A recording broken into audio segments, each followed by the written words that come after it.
Hello students. तो आज का हमारा टॉपिक है एरिस्टोटल पोएटिक्स। तो इसमें हम आज सबसे पहले हम ये जानेंगे कि एरिस्टोटल थ्योरी ऑफ इमिटेशन होता क्या है। सबसे पहले हम इमिटेशन का मतलब जानेंगे कि इमिटेशंस का मतलब जो इमिटेशन होता है उसका मतलब होता है क्या। इमिटेशन मीन्स होता है किसी चीज़ की कॉपी करना, उसकी नकल करना। तो एरिस्टोटल थ्योरी ऑफ इमिटेशन में क्या है, Aristotle was the father of criticism and he was a versatile genius. He wrote about 400 volumes on different subjects. Aristotle जो है वो फादर थे क्रिटिसिज्म के और वो एक वर्सेटाइल जीनियस थे। उन्होंने अपनी लाइफ में 400 वॉल्यूम्स लिखे थे, मतलब 400 वॉल्यूम्स के आसपास उन्होंने अपनी कंप्लीट लाइफ में वॉल्यूम्स लिखे थे डिफरेंट सब्जेक्ट्स पे। And the poetics is an important piece of literary criticism. जो पोएटिक्स है वो एक इम्पोर्टेंट पीस है लिटरेरी क्रिटिसिज्म का। And he has been highly praised, वो इसके लिए बहुत प्रेज्ड किए गए थे। तो इसमें एक हैमिल्टन 5 सेज, वो क्या कहते हैं, वो कहते हैं कि it is the first work of literary criticism and it is written by world first scientist. वो ये कहते हैं कि जो ये एरिस्टोटल थ्योरी ऑफ इमिटेशन है, ये एरिस्टोटल का मतलब ये फर्स्ट वर्क है लिटरेरी क्रिटिसिज्म का, और ये सबसे पहले लिखा गया था वर्ल्ड फर्स्ट साइंटिस्ट के द्वारा। Aristotle in his theory of imitation answered the charge of Plato that poetry is an imitation. Plato had said that poetry was an imitation of shadows twice removed from reality.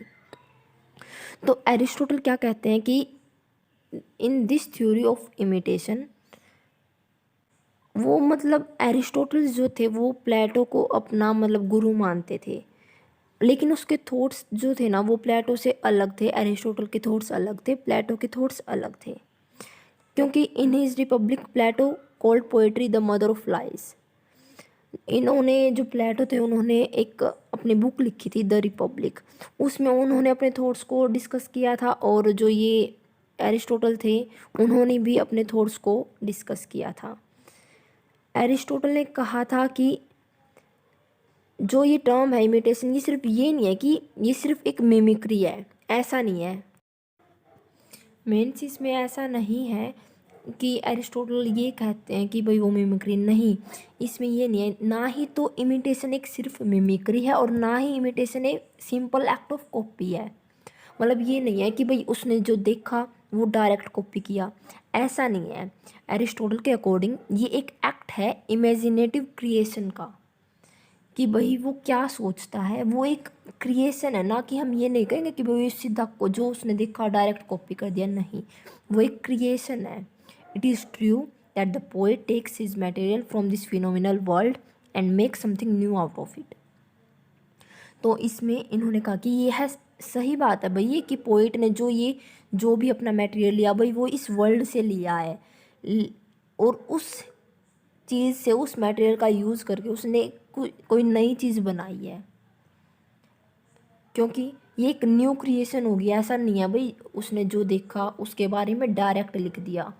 उसने एक उस पर सोचा विचार किया, उसके बाद कोई चीज़ उसने क्रिएट की है।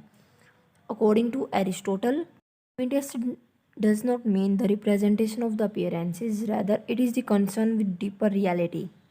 Aristotle says that it is the principle of poetic imitation which unites poetry with other fine arts. While Plato equated poetry with painting, Aristotle equates it with music. तो इसमें ये कहते हैं, एरिस्टोटल ने ये कहा है कि ये it is the principle of poetic imitation, कि जो हम पोइट्री है एरिस्टोटल के अकॉर्डिंग तो वो उसे फाइन आर्ट्स के साथ कंपेयर करते हैं, लेकिन जो प्लेटो है वो उसको इक्वेट करता है, कंपेयर करता है पेंटिंग के साथ। लेकिन एरिस्टोटल जो है वो इसे इक्वेट करता है म्यूज़िक के साथ। वो कहता है कि इमिटेशन क्या, ये डायरेक्ट ये नहीं है भाई, वो ऐसा नहीं कि भाई इमिटेशन में उसने डायरेक्ट जो देखा वो कॉपी कर दिया, लेकिन उसमें उसके इनर थॉट्स भी तो हैं। वो एरिस्टोटल जब इसे कंपेयर करता है वो म्यूज़िक के साथ करता है। तो जब हम कोई भी म्यूज़िक सुनते हैं तो हमें अंदर से कितना मतलब अच्छा फील होता है। तो उसी टाइप में इसने एरिस्टोटल ने ये बताया कि एरिस्टोटल ये ने कहा है कि वो पोएट्री को इसके इक्वेट करता है म्यूजिक के साथ। According to Aristotle theory, poetry is the representation of passion and emotions which are also imitated by music. Therefore poetry has close connection with music. इस वजह से पोएट्री का एक क्लोज कनेक्शन है म्यूजिक के साथ। According to Aristotle, it is a mistake to compare poetry with painting as was done by Plato. Aristotle यहाँ ये कहना चाहता है कि एरिस्टोटल के अनुसार ये एक मिस्टेक है कि हम पोएट्री को कंपेयर करें पेंटिंग के साथ, जैसा कि एज वॉज डन बाय प्लेटो, जैसा कि प्लेटो ने किया है। पेंटिंग को उसने कंपेयर किया है, पोएट्री को उसने कंपेयर किया है पेंटिंग के साथ, वो एक गलत चीज़ है।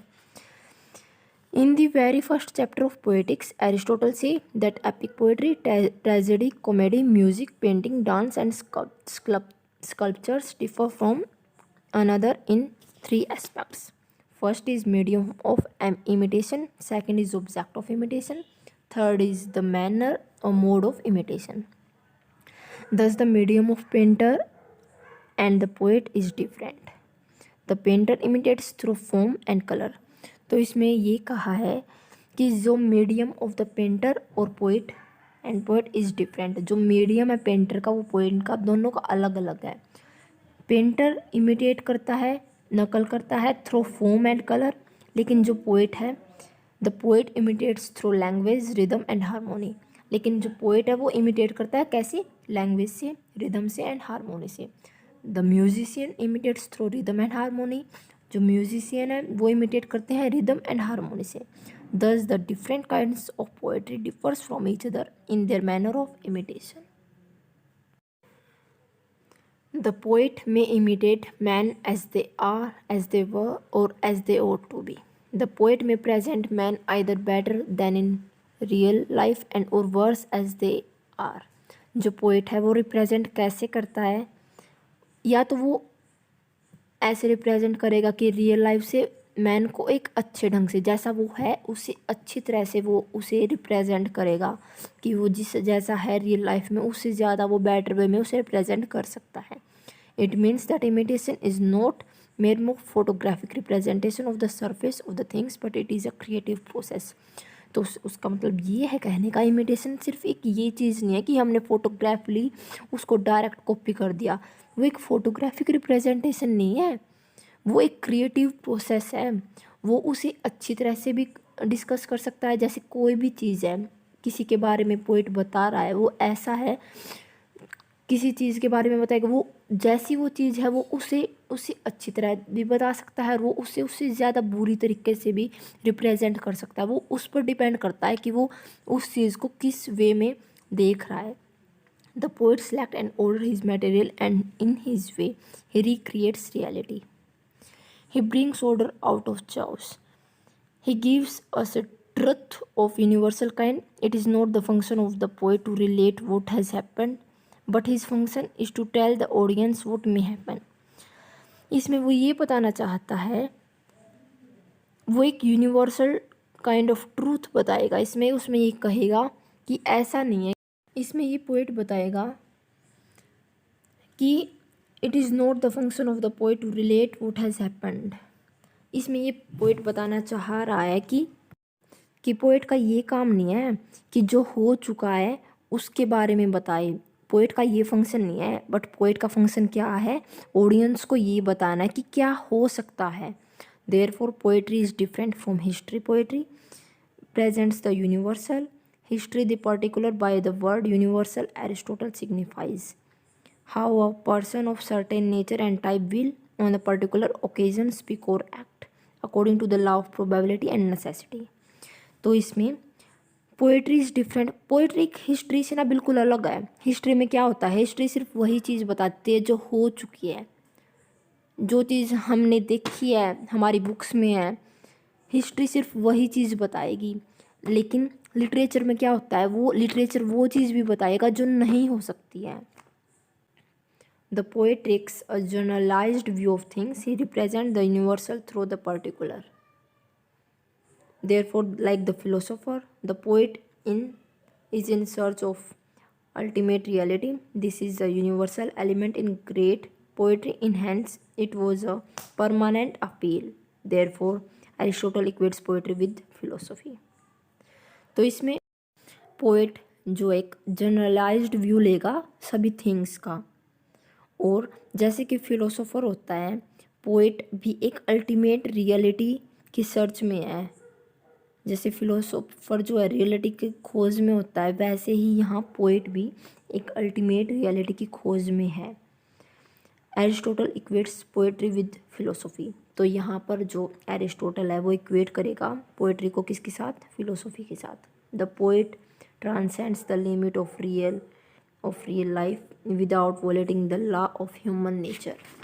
तो इसके बाद हम अपना कंक्लूजन करेंगे। To conclude, Aristotle gives a new interpretation to imitation. By imitation he means not mere copying but an act of creation. इसमें एरिस्टोटल क्या कहना चाहता है कि इमिटेशन का मतलब ये नहीं है कि direct copy, but it is an act of creation. Aristotle consider imitation to be creation, nothing else, recreation and nothing else. However, R. Scott James remarks that Aristotle did not know anything about the realistic or fleshly school of fiction. So he does not agree with Aristotle as regards imitation. But Abercrombie defends Aristotle by saying that imitation is important for poetry and it is found when in the literature of realism. इसमें R. Scott James जो कहते हैं वो कहते हैं कि Aristotle को reality की जो चीज़ें हैं उसके बारे में कुछ पता ही नहीं है, तो वो उस वे में एरिस्टोटल से एग्री नहीं करते। So he does not agree with Aristotle as regard imitation. Imitation जो होता है कॉपी के रिगार्डिंग वो एरिस्टोटल से एग्री नहीं करते, वो इनके अपोजिट में है इस इमिटेशन के जो है regarding. All in all, we can say that Aristotle has breathed a new life and soul into the concept of poetic imitation. तो ये था हमारा आज का टॉपिक इमिटेशन का। इसमें एरिस्टोटल और जो एरिस्टोटल ने अपने थॉट्स बताए हैं इमिटेशन और पोइट्री के रिगार्डिंग वो थे।